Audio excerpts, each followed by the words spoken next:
SIR এর নিয়ম নীতির বিরুদ্ধে সুপ্রিম কোর্টের দ্বারস্থ হলেন মুখ্যমন্ত্রী মমতা বন্দ্যোপাধ্যায়। নির্বাচন কমিশন ও সিইও দপ্তরের বিরুদ্ধে মামলা করেছেন তিনি। সুপ্রিম কোর্টে মামলা দায়ের মমতা বন্দ্যোপাধ্যায়ের। আবারও আপনাদের জানিয়ে রাখবো, এসআইআর এর নিয়ম নীতির বিরুদ্ধে সুপ্রিম কোর্টের দ্বারস্থ মুখ্যমন্ত্রী তথা তৃণমূল সুপ্রিমো মমতা বন্দ্যোপাধ্যায়। নির্বাচন কমিশন ও সিইও দপ্তরের বিরুদ্ধে মামলা। আগামী বুধবার রাজ্যের মামলার শুনানির সম্ভাবনা। প্রতিনিধি অভিরূপা হাজরা রয়েছেন আমাদের সঙ্গে। অভিরূপা, কি জানতে পারছো? দেখো, নির্বাচন কমিশন এবং রাজ্যের সিইও দপ্তরের বিরুদ্ধে সুপ্রিম কোর্টে মামলা দায়ের করলেন মুখ্যমন্ত্রী মমতা বন্দ্যোপাধ্যায়। আগামী বুধবার এই মামলার শুনানি থাকছে। বিচারপতি সূর্যকান্ত এবং বিচারপতি বেঞ্চে। এবং এই মামলায় মূলত যে বিষয়টি তুলে ধরা হচ্ছে সেটা হচ্ছে নির্বাচনী যে এই মুহূর্তে সংশোধন প্রক্রিয়া চলছে, সেই সংশোধন প্রক্রিয়া একাধিক বার হারাতে হচ্ছে সাধারণ মানুষকে। প্রচুর বিএলওর মৃত্যু হয়েছে এবং একাধিক মৃত্যু দেখেছে রাজ্য। আর কত মৃত্যু হবে সেটার বিষয়টি যেমন উল্লেখ করা হয়েছে, সেরকমই উল্লেখ করা হয়েছে যে পুরো বিষয়টাতেই সাধারণ মানুষের হ্যারাসমেন্ট হচ্ছে। দীর্ঘক্ষণ লাইনে দাঁড়িয়ে তারা হ্যারাস হচ্ছেন শুনানির নামে। তাদের কাছ থেকে যেসব কাগজপত্র চাওয়া হচ্ছে তার বিরোধিতা করে এই মামলা রুজু করা হয়েছে। আপাতত এইটুকুই আবেদনের পত্র পাওয়া গিয়েছে। আপনার বিস্তারিত আইনজীবীরা আদালতে কি জানায় এবং তারপর আদালত কোন দিকে দিক নির্দেশ করে সেটাই এখন দেখার বিষয়।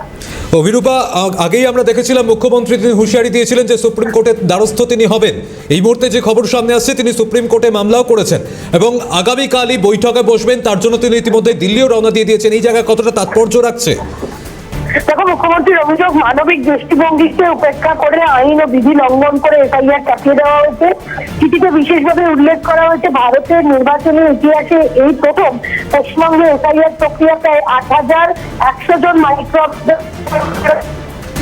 নির্বাচন কমিশন সেটা নিয়োগ করেছে বেআইনিভাবে।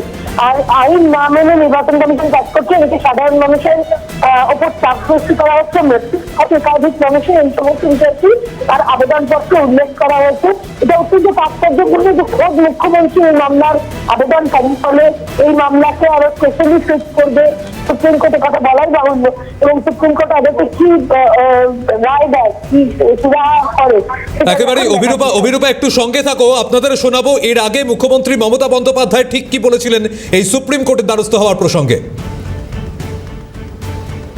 আমিও কোর্টে গিয়ে দাঁড়াবো, যদি পারমিশন পাই আমিও মানুষের জন্য লড়াই করব, আইনজীবী হয়ে নয়, একজন সাধারণ মানুষ হিসেবে। আমার কাছে সব ডকুমেন্ট আছে, সব এভিডেন্স আছে, সযত্নে রেখে দিয়েছি।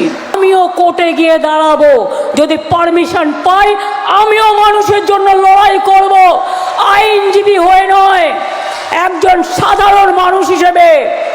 আমার কাছে সব ডকুমেন্ট আছে, সব এভিডেন্স আছে, সযত্নে রেখে দিয়েছি। আমিও গত 28 তারিখ সিঙ্গুর থেকে মুখ্যমন্ত্রী মমতা বন্দ্যোপাধ্যায় এই মন্তব্য করেছিলেন। আমি এখান থেকেই ফিরে যাব অভিরূপার কাছে। অভিরূপা, মুখ্যমন্ত্রী তিনি বলছেন যে মুখ্যমন্ত্রী হিসাবে তিনি নয়, আইনজীবী হিসাবে তিনি নয়, একজন সাধারণ মানুষ হয়ে তিনি সুপ্রিম কোর্টে যাবেন, সাধারণ মানুষের হয়ে তিনি লড়বেন, তুমি যেমনটা বলছিলে। হ্যাঁ, সাধারণ মানুষ হিসেবেই তিনি মামলা দায়ের করেছেন। রাজ্যের মুখ্যমন্ত্রী হিসেবে তিনি সই করেননি, তিনি নিজের নাম সই করেছেন আবেদনপত্রে। এবং সুখের খবর, এই প্রসঙ্গে তিনি একজন সাধারণ মানুষ হিসেবে, পশ্চিমবঙ্গবাসী হিসেবে এই মামলা রুজু করেছেন। তবে যেহেতু তার পরিচয় রয়েছে রাজ্যের মুখ্যমন্ত্রী হিসেবে তিনি এবং তৃণমূল সুপ্রিমো মমতা বন্দ্যোপাধ্যায় হিসেবে তিনি পরিচিত রয়েছেন, সুতরাং এই মামলার ক্ষেত্রে বিশেষ গুরুত্ব তার পরিচয় পেতেই পারে। তবে তার আবেদনের ভিত্তিতে অবশ্যই সেই আবেদন কতটা গুরুত্ব পায় এবং সেই আবেদনের ভিত্তিতে তিনি কি সঠিক প্রমাণপত্র জমা দিতে পারেন সেসব দেখার বিষয় রয়েছে। এবং তার পাশাপাশি এই পুরো বিষয়টি বিচারপতিদের কিভাবে সুনিশ্চিত করছেন বা বিচারপতিদের কিভাবে বিষয়টি কি কোন দিকে দিক নির্দেশ করেন সেটা অবশ্যই দেখার বিষয় রয়েছে। আগামী বুধবার এই মামলার শুনানি হতে চলেছে। সেদিনে দেখা যাবে স্পষ্ট হবে যে তার আবেদন কতটা যুক্তিসঙ্গত। অভিরূপা, এখান থেকে আবার একবার স্পষ্ট হতে চাইবো, কোন কোন বিষয়গুলিতে আদালতের দৃষ্টি আকর্ষণ করতে চেয়েছেন মুখ্যমন্ত্রী? তার আবেদনপত্রে যেটা আমি বলছিলাম যে চিঠিতে বিশেষভাবে উল্লেখ করা রয়েছে যে ১,১০০ জন মাইক্রো আইন বিরুদ্ধ পশ্চিমবঙ্গে প্রথম এই ধরনের কাজ হলো। দ্বিতীয় হচ্ছে চাপ সৃষ্টি করা হচ্ছে সাধারণ মানুষের উপর, যেমন চাপ সৃষ্টি করছে সেরকম বিএলওদের উপর চাপ সৃষ্টি করা হচ্ছে, এবং বলপূর্বক এই চাপ সৃষ্টি করার পর ক্লান্তি আসছে বা মানসিকভাবে অবসাদগ্রস্ত হয়ে যাচ্ছেন, যার ফলে মৃত্যু হচ্ছে প্রচুর মানুষের। তার দায় কমিশনের, এমনটাই মনে করছে মুখ্যমন্ত্রী। তার পাশাপাশি তার আবেদনের আরো বেশ কিছু দিক রয়েছে, যেমন মাইক্রো অবজারভাররা প্রশিক্ষণ প্রাপ্ত নয় এবং আইনসঙ্গত নয়, তা সত্ত্বেও তাদেরকে সকলের ওপরে বসানো হচ্ছে, বিএলওদের ওপরে বসা হচ্ছে, ইআরওদের ওপরে বসানো হচ্ছে।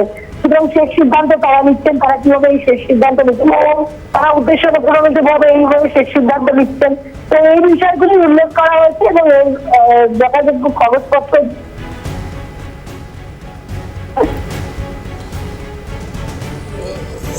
অভিরূপা একটু সঙ্গে থাকো, আসছি তোমার কাছে আবারও। যে বিষয় আপনাদের জানাচ্ছিলাম, এসআইআর এর নিয়ম নীতির বিরুদ্ধে সুপ্রিম কোর্টে মুখ্যমন্ত্রী, নির্বাচন কমিশন ও সিইও দপ্তরের বিরুদ্ধে মামলা।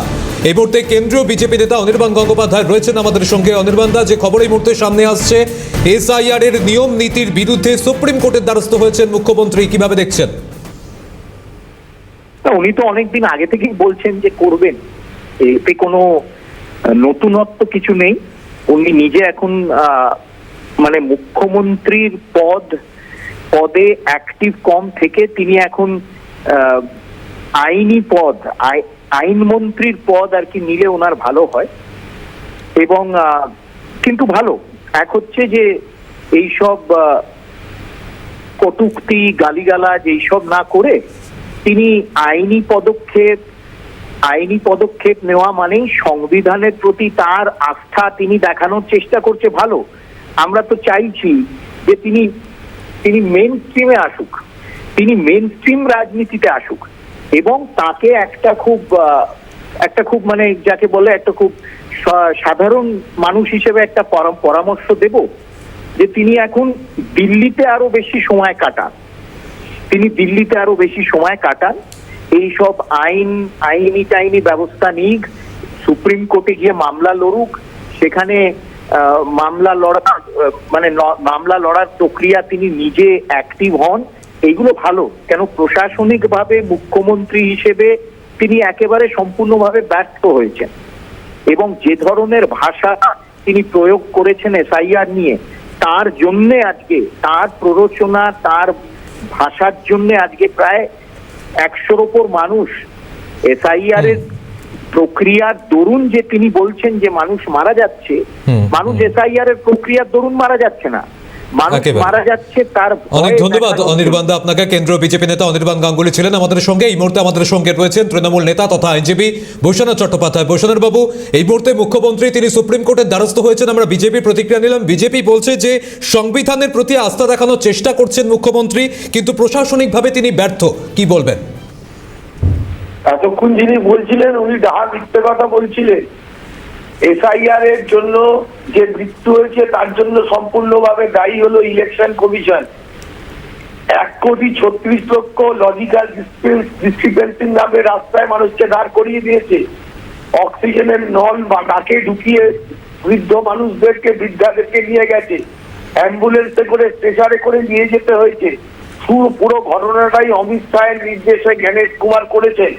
আমি এই বাংলার সিওর সঙ্গেও দেখা করেছিলাম। আমি যেহেতু বিএলএ 1 হিসাবে দক্ষিণ কলকাতার কাজ করেছি, আমি জানি যে প্রতিদিন নতুন করে নিয়ম সংযোজন করেছেন ইলেকশন কমিশন, এবং যার ফলে কোটি কোটি মানুষকে হয়রানির শিকার হতে হয়েছে, চূড়ান্ত হয়রানি হয়েছে, ভোগান্তি হয়েছে, এবং এইটা ভোগান্তিটা চলছে। উনি ওইগুলো না দেখে সুপ্রিম কোর্টে তৃণমূল কংগ্রেস মমতা ব্যানার্জি মামলা করে তারপর সেটাকে ওই তালিকা প্রকাশ পেয়েছে। যে বিএলও মারা গেছে তার পাশে গিয়ে মমতা ব্যানার্জির লোকেরাই দাঁড়িয়েছে, আমরাই গিয়ে দাঁড়িয়েছি। উনি কিছু না করে শুধু টিভিতে চ্যানেলে বলে দিলেই হবে না। প্র্যাকটিক্যাল ফিল্ডে তৃণমূল কংগ্রেস 82,000 বুথে প্রত্যেক বুথে। অনেক ধন্যবাদ বৈশ্বনাথ দা।